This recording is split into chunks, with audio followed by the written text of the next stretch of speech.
dans cette astuce du jour proposée par Digital Art 237. Je suis Sir Mowool Jonathan, votre humble serviteur.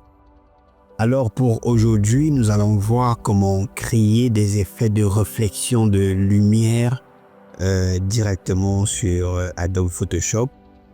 Les effets de réflexion d'environnement sur des objets sont très idéaux dans les logiciels 3D. Par contre, dans Photoshop, comme je l'ai déjà dit, Photoshop n'est pas un logiciel 3D à la base, donc ce qui fait en sorte que vous ne pouvez pas directement faire refléter un objet sur un autre, même si les deux objets sont côte à côte. Alors, qu'est-ce qu'il faut faire? Si par exemple, vous voulez que l'environnement reflète sur l'un de vos objets, un peu comme vous pouvez voir ici. On peut voir ici que dans ce bloc de contenu, j'ai fait en sorte qu'il y ait une sorte de réflexion de lumière ici. On peut également voir ici dans ce bloc de contenu, voilà, on a vraiment cet effet de réflexion d'environnement sur ce bloc de contenu. C'est vraiment, ça apporte du réalisme. Et comme vous le savez, chez Digital Art 237, nous faisons du design graphique 3D. Et la 3D exige beaucoup de réalisme, ce qui fait en sorte que connaître cette manipulation dans Photoshop seront très idéal pour apporter le réalisme sur vos compositions. Alors sans plus tarder, nous allons commencer. Vous allez voir, c'est pas compliqué, c'est très facile. Alors déjà, on va commencer par ça. Alors je vais commencer déjà par désactiver d'abord ce que moi j'avais déjà créé pour que vous voyez comment ça se passe. Alors c'est très simple. Lorsque vous avez terminé par exemple votre bloc de contenu comme le mien il est là, vous allez simplement récupérer cette sélection-ci. Vous avez le choix, soit dupliquer, par exemple c'est un rectangle que j'ai créé là, soit vous dupliquez le rectangle, soit vous récupérez simplement la sélection. Bon, moi je vais récupérer la sélection, voilà. Je vais me placer ici, en dessus de tous les calques, c'est-à-dire tous les calques, les textes et autres. Je vais créer un nouveau calque, là.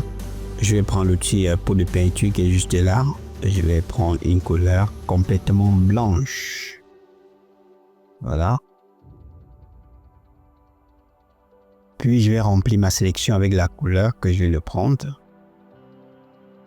Voilà. Alors qu'est-ce qu'on va faire? On va prendre l'outil plume. Voilà, l'outil plume qui est là. Je vais créer un tracé quelque part ici. Voilà, je vais créer un tracé même comme ça. Je vais descendre, c'est venir fermer vers le bas. Voilà, super. Je vais aller sur tracé, je vais créer une sélection de ce tracé. Je reviens sur mon calque que j'ai créé tout à l'heure. Je vais supprimer juste cette zone-là. Voilà. Je vais créer un masque comme ça. Je vais mettre la couleur noire en premier plan. Je vais prendre l'outil remplissage dégradé. Voilà. Il me suffit simplement de placer. Je me rassure bien que j'ai sélectionné mon masque. Il me suffit simplement de placer le curseur et de glisser là comme ça. Voilà. Nous avons déjà une réflexion de lumière sur ce bloc de contenu. On va simplement diminuer l'opacité quand même pour que ça ne soit pas trop fort. Voilà. Puis, on va prendre l'outil pinceau. Voilà. On va essayer d'augmenter le pinceau, même je vais mettre même à 200. La taille du pinceau, voilà, comme ça. Non, bon, il faut augmenter encore. C'est mieux que ça soit assez grand. Bon, je vais mettre même à 400. Voilà. Puis, il me suffit simplement de peindre sur cet endroit-ci, voilà, pour que ça ne soit pas trop beau comme ça. Voilà, super. Et vous avez votre effet de réflexion de lumière sur votre bloc de contenu. Voilà. Maintenant, la deuxième méthode qui est celle-ci. Bon, j'estime déjà que tous ceux qui suivent ce tutoriel sont des personnes qui maîtrisent déjà Photoshop. Donc, je ne vais pas aller pas à pas sur comment j'ai fait ici. Ici, par contre, je vais vous montrer les paramètres de comment j'ai fait pour obtenir cet effet de réflexion sur les options de fusion. Voilà, nous allons voir ça tout à l'heure. Alors, qu'est-ce qui se passe? Je vais d'abord désactiver ça. Vous avez par exemple votre bloc de contenu qui est là. Vous dupliquez votre bloc de contenu. Une fois que vous l'avez dupliqué, vous venez maintenant sur ce calque en question où vous allez maintenant appliquer les options de fusion. Donc, on va cliquer 2 fois sur notre calque. Je vais vraiment vous montrer comment j'ai fait. On va commencer par option de fusion ici. Nous sommes en normal, opacité à 100%, fusion avancée. Opacité du fond, c'est 0%. Voilà. Nous partons sur biseau. Biseau, c'est biseau interne. Vous allez vraiment prendre ces paramètres pour les reproduire sur votre bloc de contenu. Vous allez voir que ça sera la même chose. Biseau interne, ici. La profondeur à 300. Voilà. La direction en haut. Taille 16. Flou 1. Angle 90. Élévation 30. Et puis le contour brouillon. Ouais, celui que j'ai pris.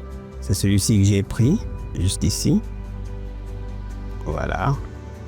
Le mot de ton clair, ici j'ai pris densité linéaire ajoutée. Voilà. Opacité 45 avec une couleur blanche bien sûr. Mode de ton foncé. Densité linéaire ajoutée. Couleur blanche, opacité 100.